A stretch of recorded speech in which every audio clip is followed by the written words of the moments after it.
And welcome back to Home Track Heroes here on CW11. Steve Mortland here along with Tom Glithero, just about in the middle portion of our main event for the Frank's Radio Service Outlaw Figure 8 division. A few little disputes as we kind of had to settle things down. Well, like I said, temperatures are up. You know, everybody's got a little anxiety right now. Payback's got to do it quickly. All right, we want to remind you this segment is brought to you by our host for tonight, our host sponsor, APC Auto Spa. They're in Woodinville, and it's where you go for the high-end customer service at a budget-friendly price. Car details, washes, and they have a comfortable customer lounge with products for the do-it-yourself enthusiast, and even free loaner cars with hand washes, interior and exterior details, paint correction, ceramic coatings, and paint protection film. Look for the APC Auto Spa throughout the year at community car shows and charity events. And thanks to APC Auto Spa, whose services I desperately need. I will be in touch. All right, here we go. We're back underway. Ryan Gunderson leading it. Ryan Clark continuing his impressive run in that number 51 car, the Cowboy John Carlson. Zach Larson is still in this one. Dakota Wilkinson in the number 25 is still in it. Jamie Corbett still looking good in his 767 car. And it's he had commented, and he'll talk about it hopefully at some point about the incredible amount of help he had putting that together, because this is not a one-man show, as you well know, and virtually everybody that you see in your camera shot right now had some help getting him out there. Well, Steve, these cars have really progressed throughout the years, and they are some pretty exotic-looking race cars with big motors. You can see the side panels and everything else, flat panels, aerodynamics, all those things come into play. But there's still one.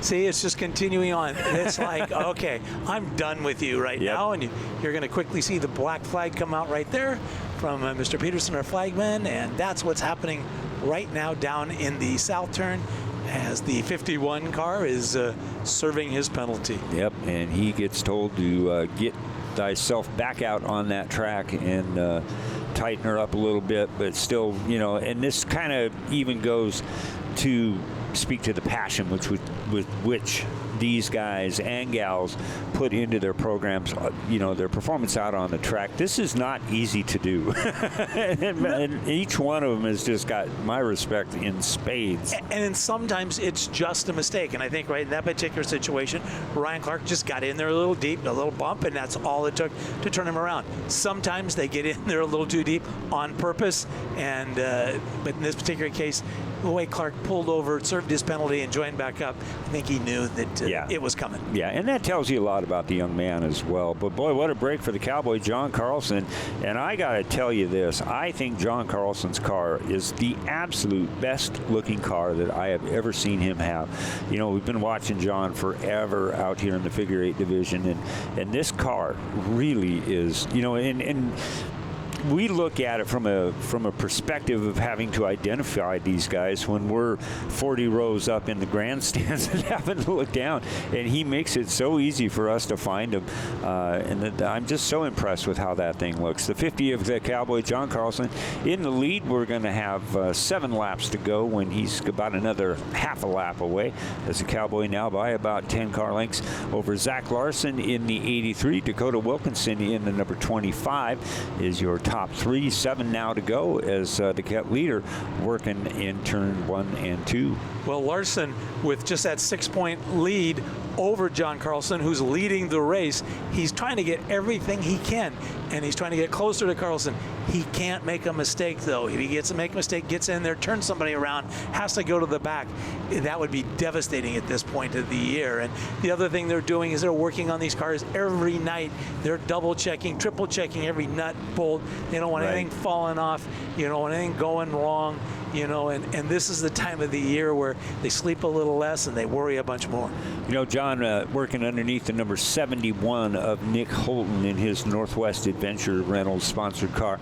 Got to give some props out to Mike Holton in the 71 as well. He's been one that has just improved every time he's had that car out on the figure 8 course here. And I'm looking for some pretty good things to come from that young man as he keeps going forward in that division. Keep an eye on that 71. Another one is the 48 of Jay Van Buskirk in his 2.5-man barbecue. You can just see him right in behind us. Holton had to kind of move him aside to try and get underneath him. And these guys that the Cowboys trying to get around, and Zach and Dakota, I mean, they're having their own little battles in there too, as the 83 of Gunderson gets turned around, and nice smoke show coming out of there, and he will get right back in behind the 51 with 3 laps to go. Now 2. And what I talked about, there's the mistake that Zach Larson didn't want to see happen. Right. He lost some spots, which means points, and there's only, I believe, one more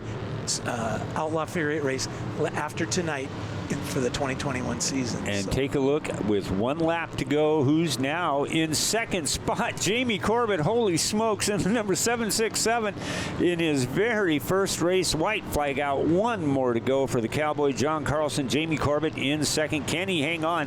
He's got Nick Gunderson in the number 33 behind him. There's a great shot of the 767 car of Jamie Corbett. What a thrill for him as he works it up on the outside, and that is going to be a great shot. Oh, look at this. What is going on here? The Cowboy looking to bust some threads out. Oh, man. Oh, you can hear that tear from here. Oh. Right now, the Cowboy went from second in points. He now has a 2-point lead. First off, I got to ask, when did the tradition of you climbing up start? Oh, man, that started a long time ago. You know, everybody started doing all kinds of burnouts and stuff like that, and I was watching, I'm thinking, man, I want to do something different. And I don't know how many guys are real Cup fans, but you remember when Tony Stewart won Indianapolis, climbed the fence? That's when I started doing it. He's the man. So, John, is it getting a little bit more difficult now over the years to climb up? Because I noticed you got on the flag stand. I thought you were going to climb down the front. No, I always come down the flag stand. But yeah, they lengthened that fence about another foot, so it is a little harder.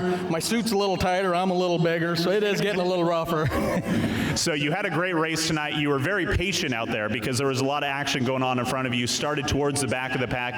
Patience, along with you just being a great driver. Currently second in points, right behind Zach Larson, driver of the 83. Tonight helps. Yeah, I beat Zach in qualifying. I made some points on him tonight, so it's going to be real tight, and we got 2 more races left to go. Sponsors you need to thank tonight, John? I got a little guy, the Fireplace guy, which is me. It's my own business. I got my buddy Tony Hill that we work out of his shop. Somebody I got to throw out to is Jillian's dad, Joe Lepedo. If it wasn't for him and some valve train parts, I wouldn't be racing this year. All right, Jamie, this might be it might have been a little while for you, so go ahead and grab the trophy. Trophy? Yes. Been a while. So, Jamie, you said it's been a while. How long since you've been out here racing?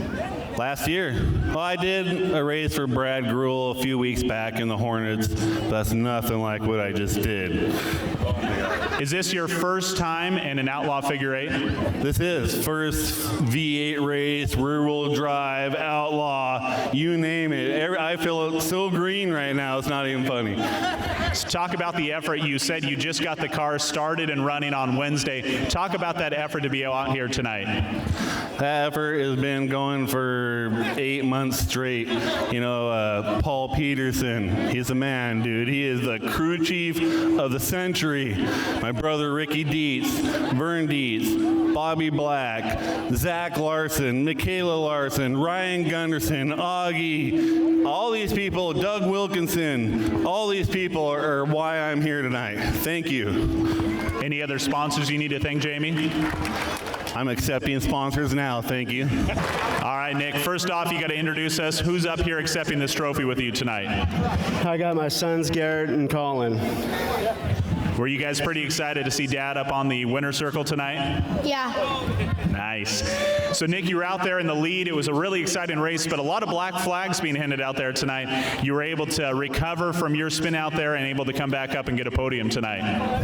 Yeah, it was a surprise. I made it back up to third. The car got real loose after that spin out. We've had a hard time with this car. I got to thank our sponsors, MGM Design and Jerry Fundin.